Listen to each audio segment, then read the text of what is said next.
Uno de los sonidos más reconocibles en Dragon Ball es el que hace el aura del Super Saiyan.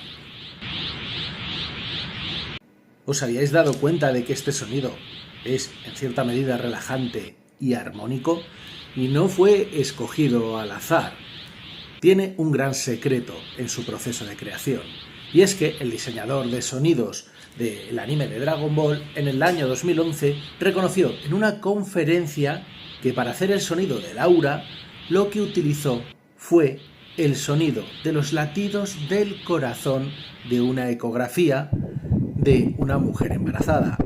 O sea, que cuando estás escuchando el sonido del aura del Super Saiyan, en realidad estás escuchando el sonido de los latidos de una vida recién creada. ¿Conocíais este datazo?